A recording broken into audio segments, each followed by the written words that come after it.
The thermal scope felt heavier than usual in my hands that night. Maybe it was the altitude. We were perched at 8,000 feet in the Hindu Kush, where the air gets thin enough to make your thoughts sluggish. Or maybe it was the weight of everything I wasn't supposed to see. My name is Private First Class James Jimmy Dalton, and I've been keeping secrets that would get me a one-way ticket to a psych evaluation if I ever spoke them out loud.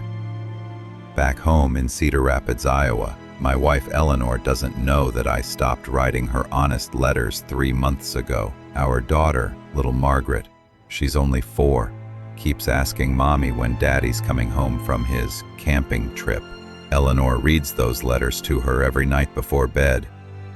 I know because she tells me in her replies, the ones I read by flashlight in my bunk, searching for any reminder of normalcy. Maggie drew you a picture of a sunshine today, Eleanor wrote last week. She says the sun is smiling because it knows you're coming home soon. I folded that letter and put it in my breast pocket, right over my heart. I needed something pure there, something untouched by what these mountains were showing me. Dalton, you seeing anything out there? Sergeant Frank Morrison's voice crackled through my radio earpiece. Negative, Sarge. Just rocks and more rocks. That was my 4th lie of the night. But what was I supposed to say? That I'd been tracking heat signatures that didn't belong to any living thing I'd learned about in basic training? That the locals in the village below us turned orange every few weeks? Their hair, their goats, everything. Like some kind of ritual I couldn't begin to understand. I pressed my eye back against the thermal scope, scanning the valley below our observation post. OP Sentinel, they called it. A fancy name for a pile of sandbags and plywood perched on a mountain ridge where the wind never stopped howling.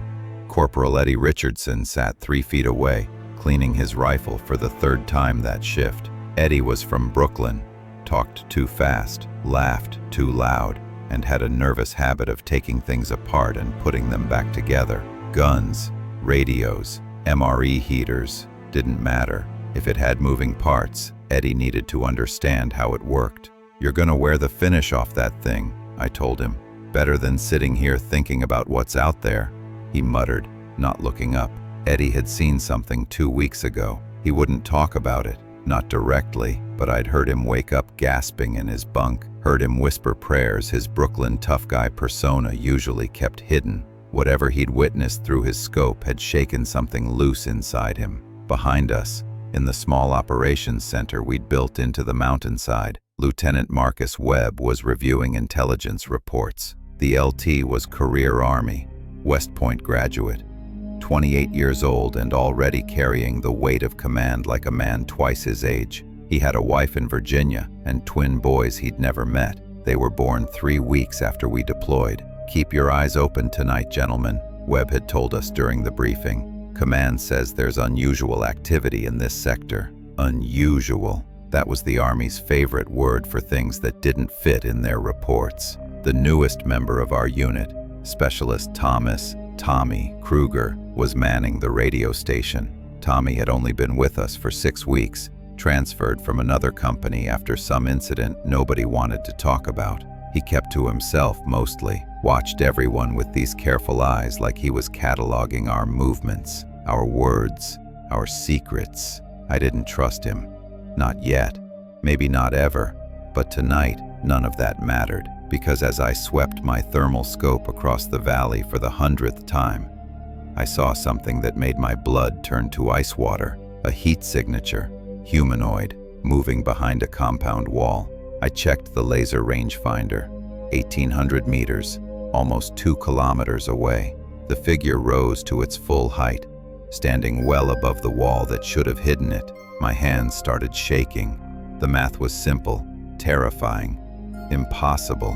That thing was 12 feet tall. Sarge, I whispered into my radio, I think you need to see this. Sergeant Morrison's boots crunched on gravel as he moved to my position. Frank Morrison was old Army, 38 years old with 15 years of service etched into the lines around his eyes.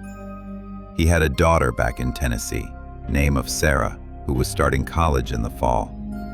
He carried her acceptance letter to Vanderbilt in his wallet, read it so many times the paper was starting to tear along the folds. "What have you got, Dalton?" His voice was steady, professional. Frank had seen combat in Iraq, earned a Purple Heart in Fallujah. Nothing rattled him. Until now. I handed him the thermal scope without a word, watched his face as he pressed his eye against the viewfinder, adjusting the focus. Watched the color drain from his cheeks even in the dim red light of our observation post. "Jesus Christ," he breathed. 1,800 meters out, Sarge, behind those compound walls. I've been tracking it for 3 minutes now. Frank pulled back from the scope, blinked hard like he was trying to clear his vision, then looked again. His jaw tightened. I knew what he was doing, the same calculations I'd already run through my head a dozen times. The compound walls in these Afghan villages were standardized, 2 meters high, give or take, built that way for centuries. When you could see something from the chest up over a 2-meter wall at 1,800 meters, the trigonometry didn't lie. "Richardson," Frank called out, his voice tight. "Get over here." Eddie looked up from his rifle, caught something in Frank's tone that made him move fast. He grabbed his own optics and joined us at the observation point. "Tell me what you see," Frank ordered, pointing toward the valley. Eddie went still as stone when he found the target. I watched his throat work as he swallowed. "That's not... Sarge, that can't be right. The rangefinder must be off. Check it yourself." Eddie pulled out his own laser rangefinder, aimed it at the compound walls. The small digital display glowed green in the darkness. 1,800 meters. Confirmed. His voice cracked slightly. "But that would make it..." "Don't," Frank cut him off. "Don't say it out loud." "Not yet." Inside the operations center, I could hear Lieutenant Webb talking on the radio to battalion headquarters. His voice carried that careful, professional tone officers used when they were reporting something they didn't quite believe themselves. Tommy Kruger appeared at the entrance, silhouetted against the dim light from inside. "Sergeant Morrison?" "Lieutenant wants you inside. Says command is asking questions about our sector surveillance." Frank's jaw clenched. "Tell the LT I'll be there in 5. Tommy didn't move, just stood there, watching us with those calculating eyes. "What are you looking at?" "Nothing that concerns you, specialist," Frank said, his tone making it clear the conversation was over. But Tommy didn't leave. He stepped closer, his hand resting casually on his sidearm. Not threatening, just present. "You know, my last unit, we had a situation. Guys started seeing things in the mountains. Command called it combat stress. Psychological evaluation for everyone involved." The implication hung in the air like cordite smoke. Eddie's hand tightened on his rifle. "You threatening us, Kruger?" "Just sharing information." Tommy's smile didn't reach his eyes. "Thought you'd want to know what happens when soldiers start reporting unusual contacts." Frank stepped between them, his voice dropping to that dangerous quiet that meant someone was about to have a very bad day. "Get back inside, specialist. That's an order." Tommy held his ground for another heartbeat, then nodded slowly. "Yes, Sergeant." He disappeared back into the operations center. "I don't trust that guy," Eddie muttered. "Neither do I," Frank agreed. "But right now we've got bigger problems." He looked back through the thermal scope. "It's moving. Dalton, you getting this?"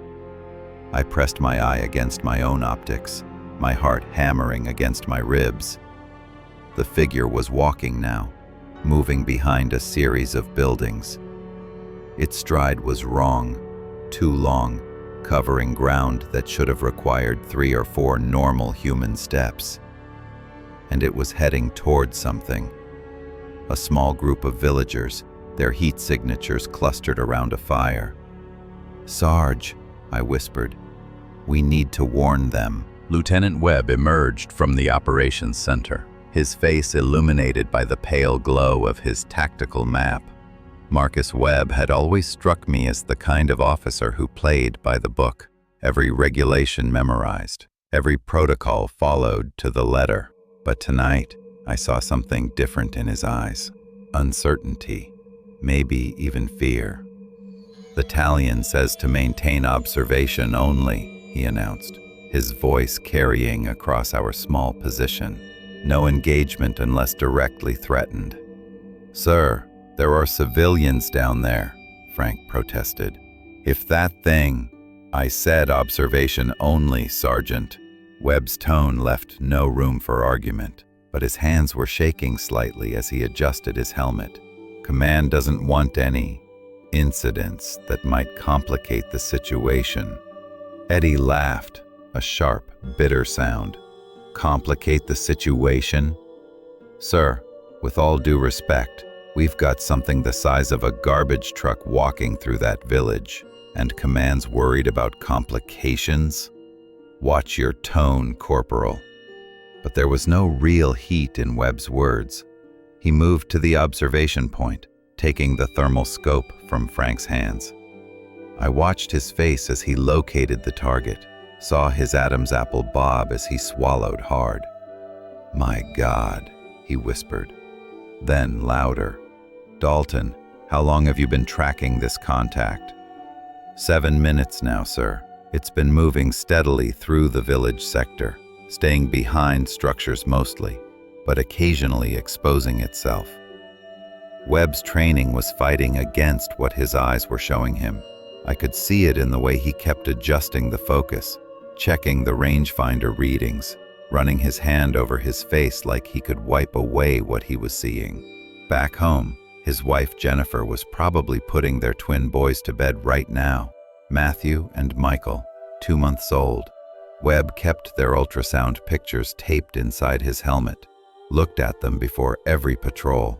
He was supposed to rotate home in 6 weeks, finally meet his sons, be the father he'd been dreaming about during these long Afghan nights.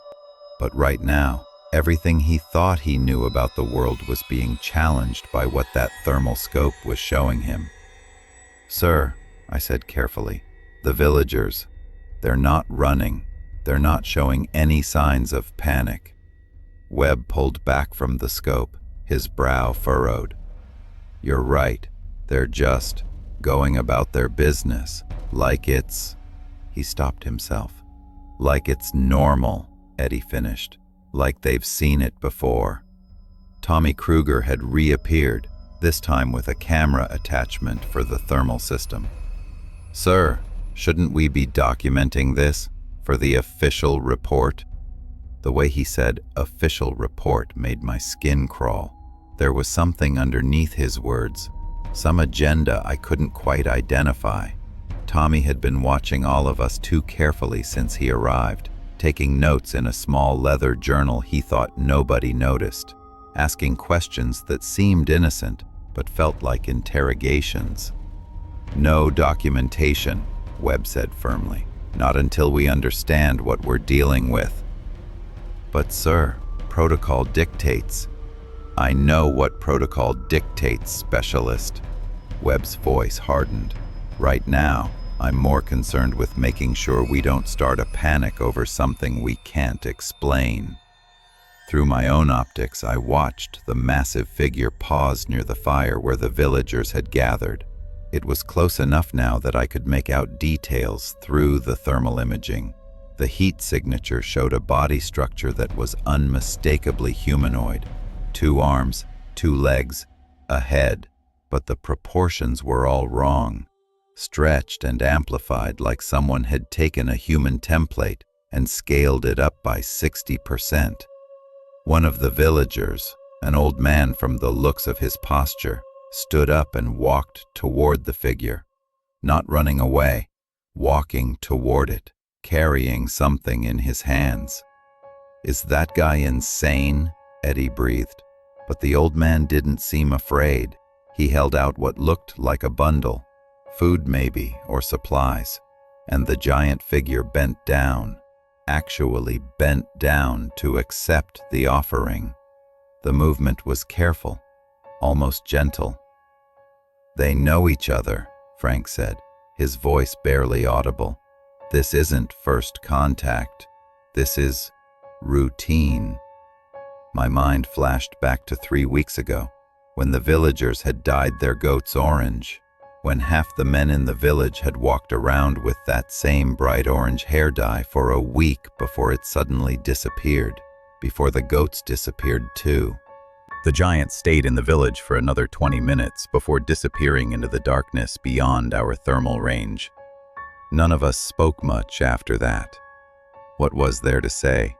We'd just watched something impossible conduct what appeared to be a peaceful trade with Afghan villagers, and our orders were to pretend we'd seen nothing unusual. Lieutenant Webb ordered us to maintain regular watch rotations and retreated to the operations center to file his report. I wondered what sanitized version of events he'd send up the chain of command. Uneventful evening patrol, probably.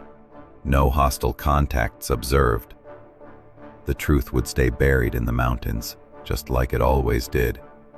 My shift ended at 0200 hours. I stumbled to my bunk in the small sleeping area we'd carved into the mountainside, my body exhausted, but my mind racing. Eddie was already there, lying on his back, staring at the rough timber ceiling. "You gonna write home about this?"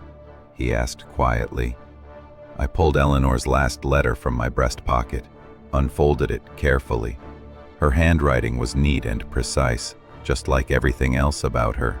She'd been a school teacher before Margaret was born, used to correct my grammar in the love letters I'd sent during our courtship. "Dearest Jimmy," the letter began, "Maggie has been asking about you every single day. She wants to know if you're fighting monsters like the knights in her storybooks. I tell her no, that you're keeping people safe, that you're doing important work.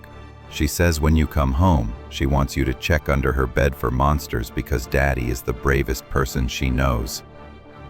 My throat tightened. I folded the letter and put it away. "No," I said finally. "I'm not going to write home about this." Eddie nodded in the darkness. "Yeah, me neither." But I pulled out my notebook anyway, the small field journal every soldier carries. Not to write home. I couldn't tell Eleanor the truth, couldn't burden her with the weight of what I'd seen, but I needed to document it somewhere, needed proof for myself that I wasn't losing my mind. "Dear Eleanor," I wrote by flashlight, "tonight I saw something in the mountains, something that shouldn't exist, something that makes me question everything I thought I knew about the world. I can't tell you the details. Not in a letter that might be read by others, not in words that might make you worry about my sanity, but I need you to know that when I come home, if I seem different, if I seem changed, it's because I've seen things here that have fundamentally altered how I view reality." I stopped writing. That letter would never be sent. It would stay in this journal, buried under routine observations about weather patterns and patrol routes and the mundane details of military life that filled the official record. The real story would remain hidden. Frank Morrison came in an hour later, his face haggard. He'd been up for 36 hours straight, but sleep seemed like the furthest thing from his mind. He sat down on his bunk across from mine, pulled out his wallet, and stared at Sarah's college acceptance letter. "My daughter's going to study biology," he said quietly. "Wants to be a wildlife researcher. Going to spend her life cataloging species, understanding how life adapts and survives in different environments." He looked up at me, and in the dim light, I could see the conflict in his eyes. "What do I tell her, Jimmy? When she asks me about my time in Afghanistan, when she wants to know what kind of wildlife exists in these mountains, what the hell do I tell her?" "The truth," Eddie said from his bunk. You tell her that nature is stranger and more wonderful than any textbook could capture, that there are mysteries in this world that science hasn't explained yet.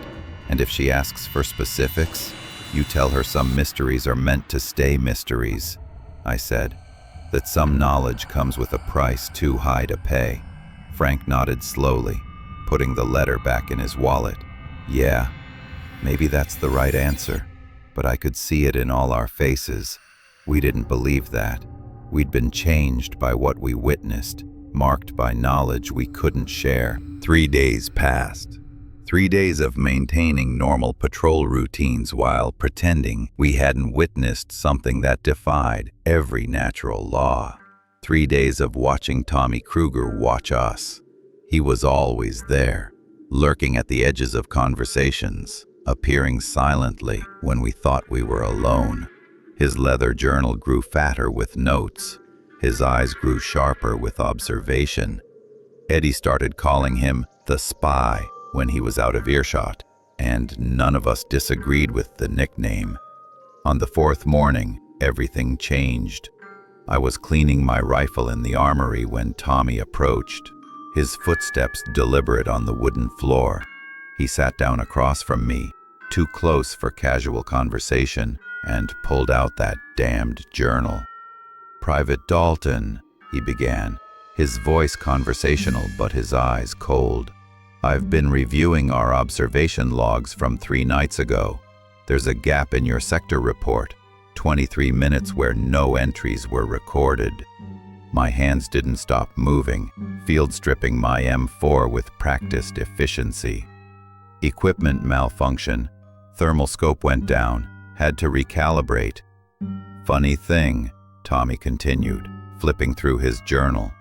"Corporal Richardson's log shows the same gap. Sergeant Morrison's too.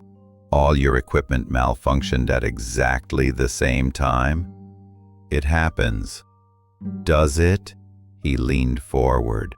"Or did something happen that night that nobody wants to talk about? Something that doesn't fit neatly into official reports?" I met his gaze directly.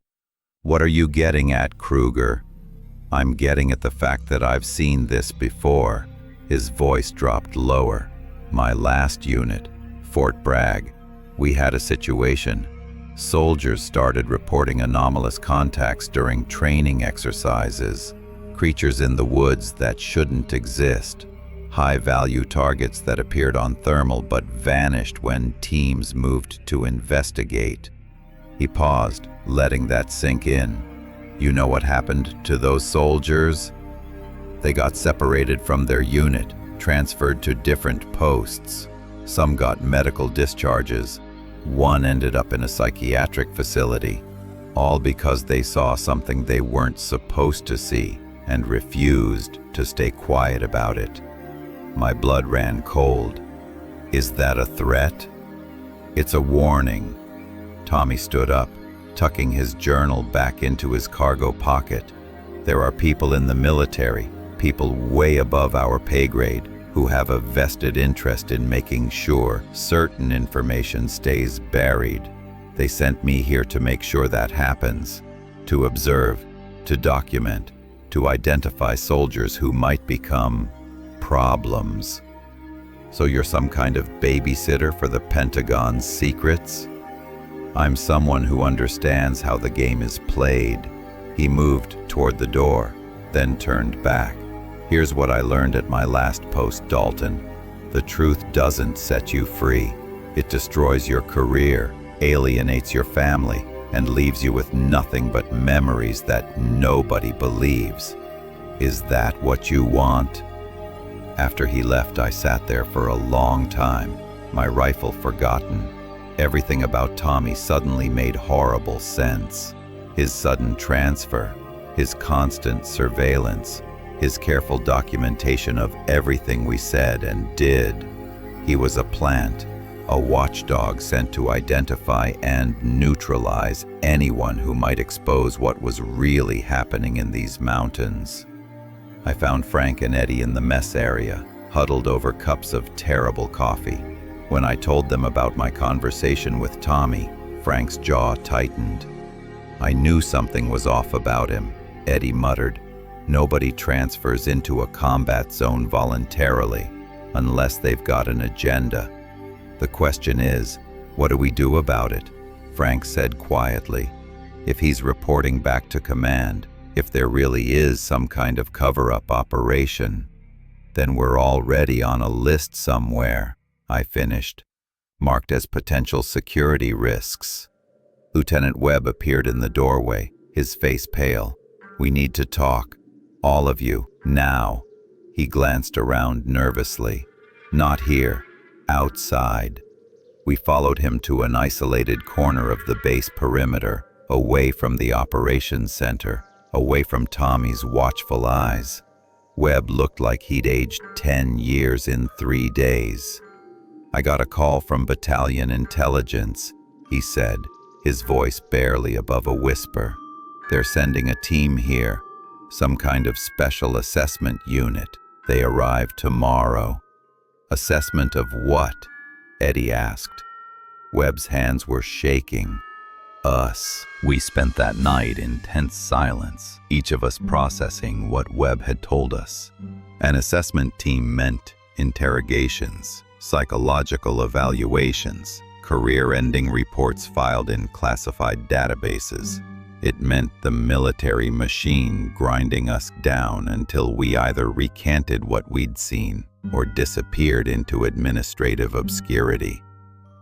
I tried to write another letter to Eleanor, but the words wouldn't come. How do you tell your wife that everything you thought you were fighting for, truth, justice, transparency, was just a comfortable lie? That the real enemy wasn't the Taliban hiding in these mountains, but the institutional machinery designed to bury inconvenient realities. At 3 a.m., someone knocked softly on my bunk area. I grabbed my sidearm instinctively, then relaxed when I saw it was Tommy Kruger. But he looked different, disheveled, his eyes red-rimmed like he hadn't slept. "Can we talk?" he asked quietly. "Just you and me?" Every instinct screamed at me to refuse, but something in his voice made me hesitate. He sounded broken. I followed him outside to the observation post, now empty during the graveyard shift rotation. Tommy stood at the edge, staring out at the dark valley where we'd seen the giant 3 nights ago. For a long moment, he said nothing. Then he pulled out his leather journal and held it out to me. "Read the first page," he said. I opened it, angling the pages to catch moonlight.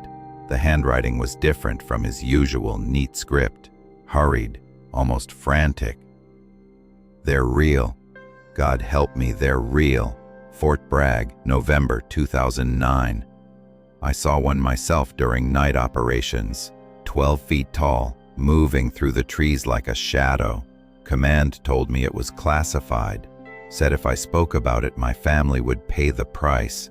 My sister Emily, they knew her name, her address, where she worked. They knew everything. So I agreed, became their watchdog, their spy. Spent 3 years identifying and silencing other witnesses, and I hate myself for it." I looked up at Tommy. Tears were streaming down his face. "I didn't want this job," he whispered. "I didn't want to be the person who destroys good soldiers for seeing the truth, but they gave me no choice. My sister, she's all I have left. Parents died when I was 16. Emily raised me, put me through school. If anything happened to her because I refused to cooperate..." He trailed off, his voice breaking. "The assessment team coming tomorrow," he continued. "They're not here to evaluate. They're here to make you disappear. Different posts, different units, scattered across the military so you can never corroborate your stories. And if that doesn't work, if any of you push back, they'll manufacture reasons for medical discharges, PTSD, psychological breaks, anything that discredits your testimony." "Why are you telling me this?" Tommy turned to face me, and I saw genuine anguish in his eyes. "Because I'm tired of being the bad guy. because I watched what they did to my last unit. Good men broken and cast aside, and I can't stomach doing it again. Because maybe, just maybe, if we're smart about this, we can find a way out that doesn't destroy everyone. What kind of way out? Give them what they want, he said. Admit to nothing. Say the thermal readings were equipment malfunction, atmospheric distortion, anything except what we actually saw. Let them file their reports saying the situation is contained. The witnesses are unreliable. Then, when this deployment ends, when we're all safely back home and separated from the institutional pressure, then we tell the truth to researchers, to journalists, to anyone who'll listen. They'll still come after us. Maybe, but we'll be civilians then, harder to silence, harder to disappear, and if enough of us speak up, from different branches, different deployments, different countries, the pattern becomes undeniable. I studied his face, searching for deception, for the trap I was sure must be hidden somewhere in his words, but all I saw was exhaustion and desperate hope. Frank and Eddie need to hear this, I said finally. I know. Tommy wiped his face. That's why I came to you first. You're the one they trust. If you vouch for me, they might listen. Before I could respond, a sound echoed across the valley, low, resonant, almost like a horn blown from some ancient throat. We both froze, staring into the darkness. Something was out there, and it was calling. The sound came again, rolling across the valley like distant thunder, but with a deliberate rhythm that spoke of intelligence, of purpose. It raised every hair on the back of my neck, triggered some primal recognition buried deep in human DNA, the memory of a time when we were prey, not predators. Tommy's hand trembled as he reached for the thermal scope. We need to see what's making that sound. I grabbed my own optics, scanning the dark ridgeline across from our position. At first, nothing. Just the usual heat signatures of rocks cooling in the night air, the occasional warm spot where an animal had recently passed. Then, I saw them, not one. 3 distinct heat signatures, massive and humanoid, standing along the ridge approximately 2 kilometers away. They were positioned deliberately, spaced evenly like sentries on watch. And as I adjusted my focus, I realized with growing horror that they were looking directly at our observation post. They know we're here, Tommy breathed. Jesus Christ, they know we're watching them. The middle figure raised something to its face, an object too large to be any weapon I recognized. The sound came again, and this time I understood. It was a horn, carved from something organic, blown with enough force to carry across the valley. A warning? A challenge? A greeting? The door to the operations center burst open. Frank appeared, followed by Eddie and Lieutenant Webb, all of them armed and alert. What the hell was that noise? Webb demanded. I handed him the thermal scope without a word, watched his face go pale as he found the 3 figures standing vigil on the opposite ridge. Sir, Frank said carefully, we need to wake everyone and go to full alert status. And tell them what, Sergeant? That we're being observed by creatures that aren't supposed to exist. Webb's voice cracked slightly. Command will think we've all lost our minds. Then what do? Eddie asked. Just sit here and wait for them to. He stopped mid-sentence. The 3 figures had begun moving, descending from the ridge with a speed that defied their enormous size. They weren't running, weren't showing aggression, but they were definitely approaching our position. Contact. 2 kilometers and closing, Frank announced, falling back on training because training was all we had. Estimated speed. Christ, they're covering ground fast. Tommy grabbed my arm. Listen to me. All of you. They're not attacking. If they wanted us dead, we'd already be dead. They're trying to communicate. Communicate what? Webb snapped. That they see us. That they know we've been watching them. That we need to understand. Tommy's voice rose with urgency. This is their territory, has been for thousands of years, and we're the intruders. The figures stopped at 1 kilometer out, now clearly visible through our thermal optics even to the naked eye. They stood in a line, 3 massive silhouettes against the star-filled sky. The middle one raised its horn again. This time the sound was different, softer, almost melodic. It reminded me of something, and it took me a moment to place it. The way Eleanor used to sing to Margaret when she had nightmares. A lullaby meant to calm, to reassure. "They're telling us they mean no harm," I said suddenly. Everyone turned to look at me. "That sound, it's not aggressive. It's peaceful." "How could you possibly know that?" Webb asked. "Because I'm a father. That's the sound you make when you're trying to tell someone you're not a threat, that everything's going to be okay." Frank lowered his rifle slowly. "Jimmy might be right. Look at their posture. They're not advancing, not brandishing weapons. They're just standing there." For 5 minutes we watched each other across that kilometer of Afghan mountainside. 2 different species, separated by an impossible gulf of size and history and understanding, trying to communicate across the darkness. Then, as deliberately as they'd appeared, the 3 figures turned and began walking back toward the ridge. Not fleeing, not hurrying, simply leaving, the way you'd leave after delivering a message. The middle figure paused at the ridgeline, turned back toward us one final time, and raised something in what could only be described as a gesture of farewell. Then they were gone, disappearing into the mountains that had hidden them for millennia. Webb lowered the thermal scope with shaking hands. "What just happened?" "First contact," Tommy said quietly, "and they chose mercy." None of us slept that night. We sat in the operations center, nursing cold coffee and trying to process what we'd witnessed. The encounter had fundamentally changed something. Not just our understanding of what existed in these mountains, but our understanding of what we were supposed to do with that knowledge. Lieutenant Webb sat at the communication desk, his hand hovering over the radio that would connect him to battalion headquarters. He'd been sitting there for 20 minutes, frozen between duty and truth. "If I report this accurately," he said finally, "the assessment team arrives tomorrow and destroys all of us.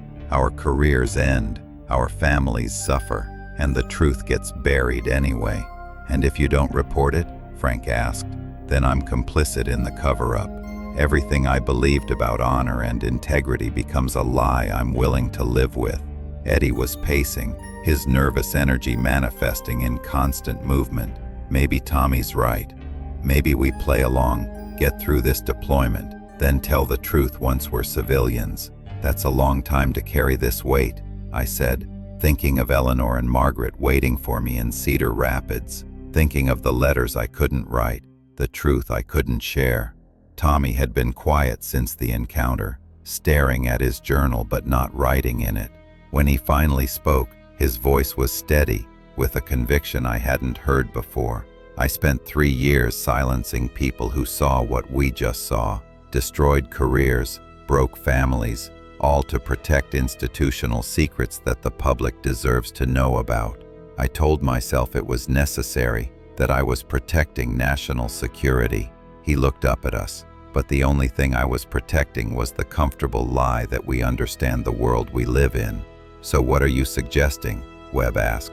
"I'm suggesting we stop being cowards." Tommy stood, and for the first time since joining our unit, he looked like a soldier instead of a spy. "That assessment team arrives at 0900 hours. We have 7 hours to document everything, every thermal reading, every observation, every measurement. We create a record that can't be erased. They'll confiscate everything," Frank said. "Not if we're smart about it." Tommy pulled out a small data drive from his pocket.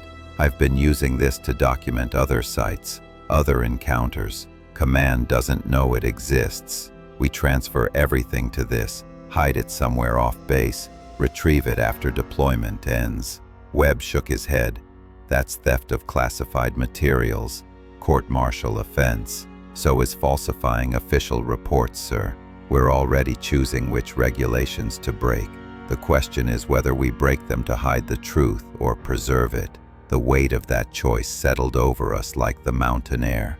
Thin, cold, suffocating. I thought about Margaret's drawing of the sunshine, about Eleanor's letters asking when Daddy was coming home. If I went along with Tommy's plan and got caught, I might never see them again. But if I stayed silent, if I let the truth be buried, what kind of father would I be? What kind of man? I'm in, I heard myself say. Whatever we need to do, I'm in. Eddie stopped pacing. Me too. Frank looked at each of us, then at Lieutenant Webb. Sir, you've got a decision to make.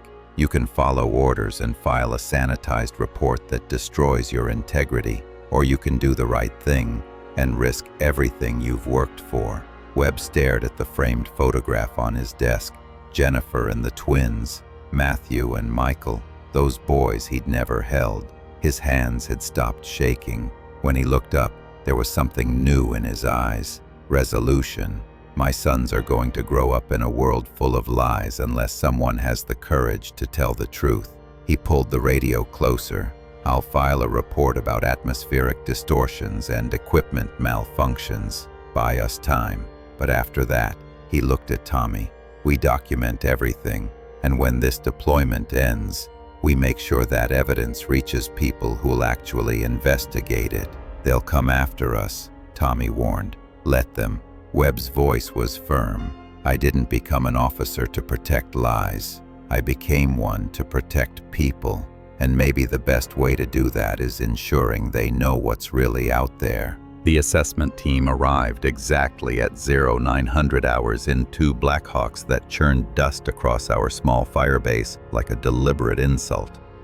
5 men emerged, all wearing civilian clothes that fooled nobody.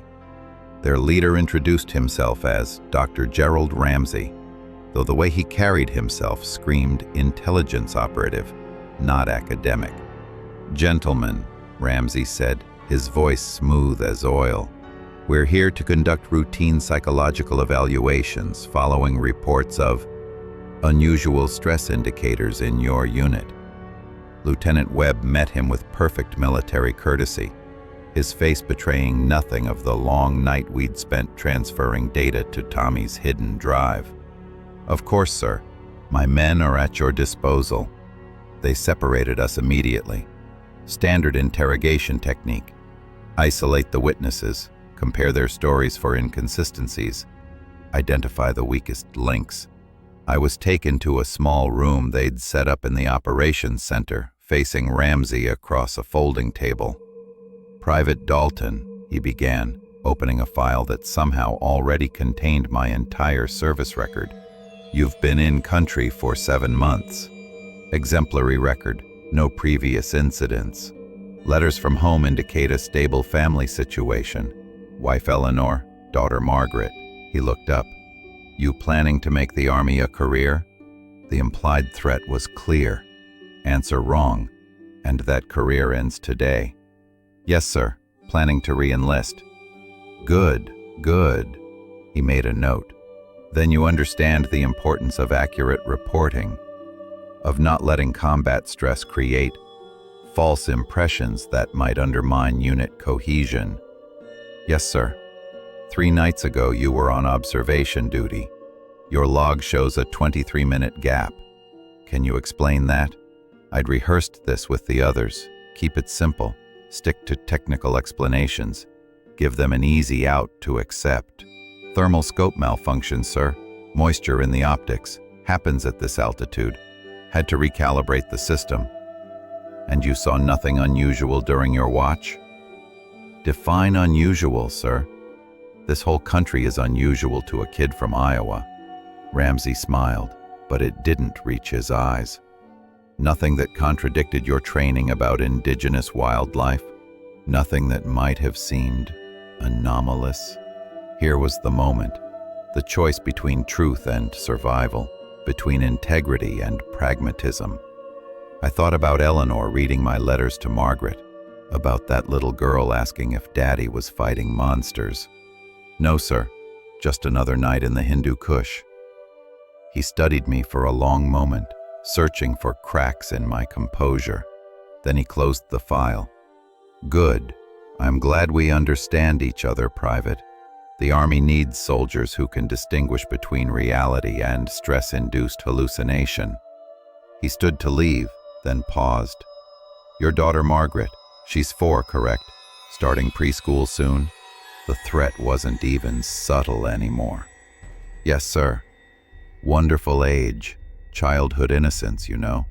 Would be a shame if her father's career instability created difficulties for the family. After he left, I sat alone in that room, shaking with suppressed rage. They weren't even pretending anymore. This wasn't about truth or national security. It was about control, about making sure that inconvenient realities stayed buried regardless of who got crushed in the process. The interviews continued throughout the day. I watched Eddie emerge from his session looking pale but determined. Frank came out with his jaw clenched, tight enough to crack teeth. Lieutenant Webb's interview lasted 3 hours, longer than anyone else's.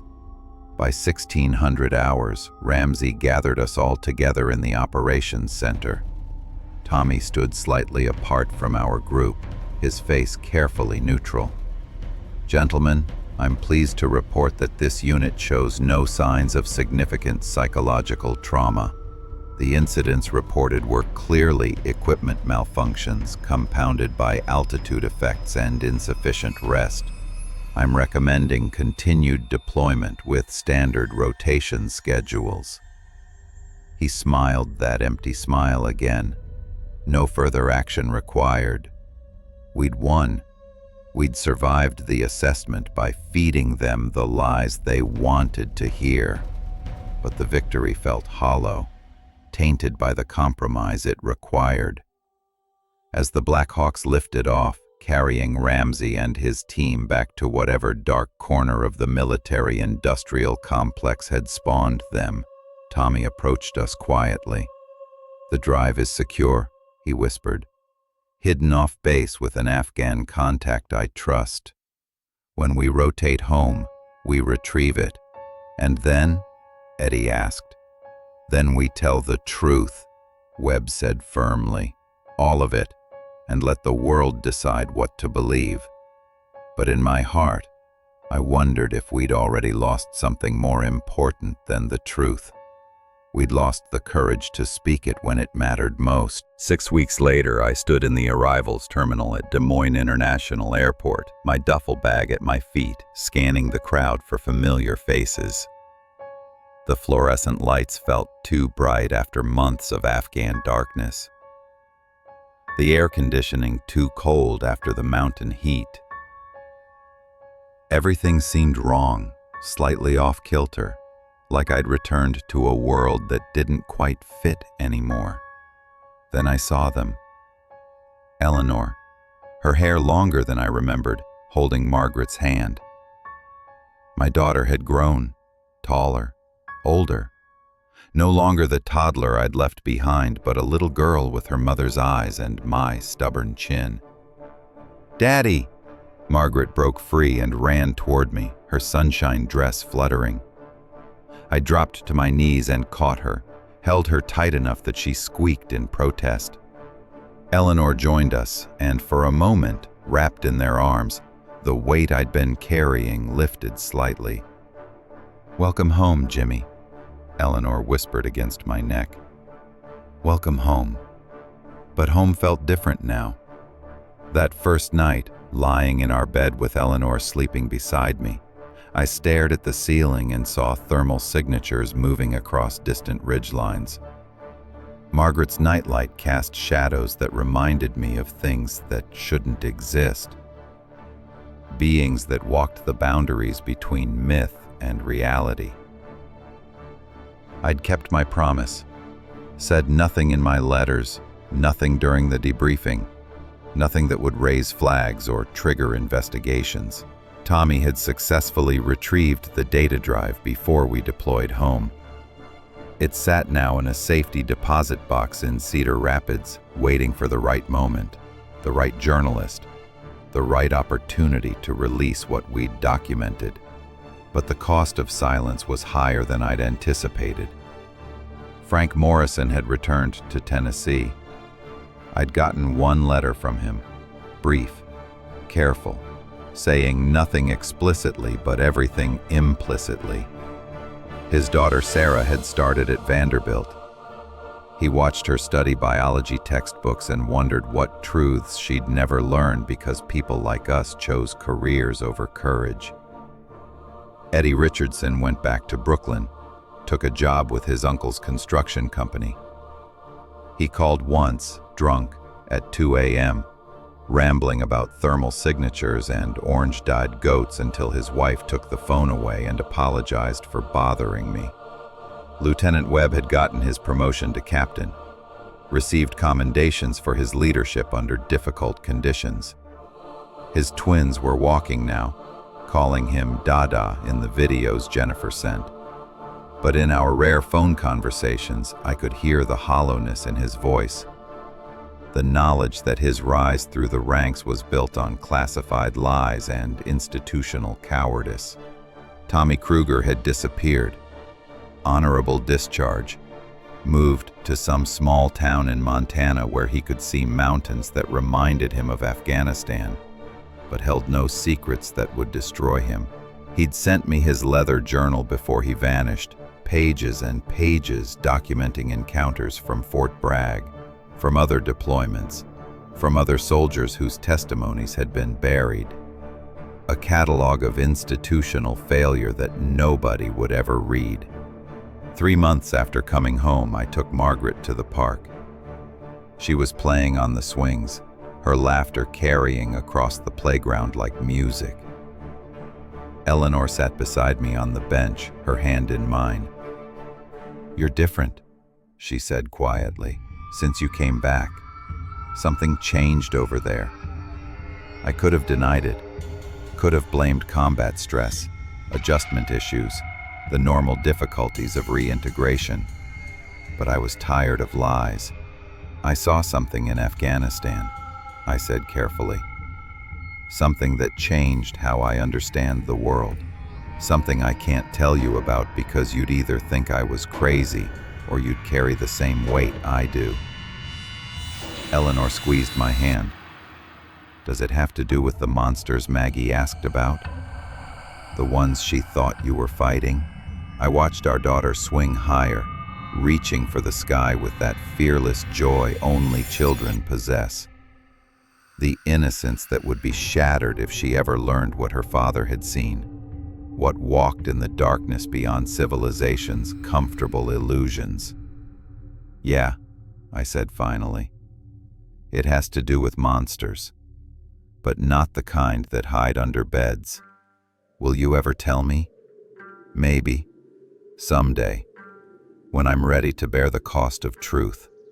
That night I wrote a new entry in my field journal, the real one I kept hidden. Day 127 back home. Margaret asked me today if I was a hero. I told her heroes are people who do the right thing even when it's hard. She said that's what I am. I didn't have the heart to tell her I'm not a hero. I'm a coward who chose silence over sacrifice, career over courage, comfort over truth. But maybe that's about to change. Asterisk. I pulled out Tommy's leather journal, Frank's careful letters, the data drive containing thermal readings and measurements, and evidence that something impossible exists in the Afghan mountains. Lieutenant Webb had sent me contact information for a journalist, someone he trusted, someone with a reputation for investigating stories the government wanted buried. Tomorrow, I would make the call. Tomorrow, I would finally do what I should have done that night on the observation post. Tomorrow, I would tell the truth, regardless of the cost. Eleanor stirred in her sleep beside me. Margaret's soft breathing drifted from her bedroom down the hall. My family, my anchor, my reason for choosing silence all these months, but also my reason for finally choosing to speak. Because Margaret deserves to grow up in a world where truth matters more than convenience, where courage means standing up for what's right, even when institutions pressure you to stay quiet, where monsters aren't the things that hide in mountains, but the systems that hide the truth about them. I picked up the phone and dialed Webb's number. "Sir," I said when he answered, "I think it's time." There was a long pause. Then, "I was hoping you'd say that, Jimmy. I've been talking with Frank and Eddie. We're all ready. Whatever happens next, we face it together." "Together," I agreed. The call to the journalist would happen tomorrow. The story would break within weeks. Our lives would never be the same. Investigations, ridicule, professional destruction, all the consequences Ramsey and his assessment team had promised would come if we ever spoke up.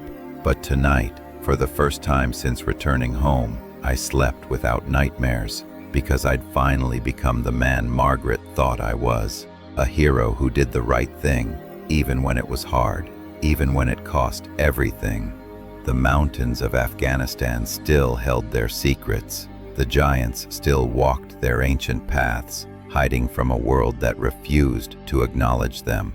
But their invisibility would end soon, not because of satellite imagery or military operations, but because 5 soldiers found the courage to tell a truth that defied institutional power. The assessment team had been wrong about one thing. We weren't weak links to be eliminated. We were witnesses, and our testimony would finally be heard.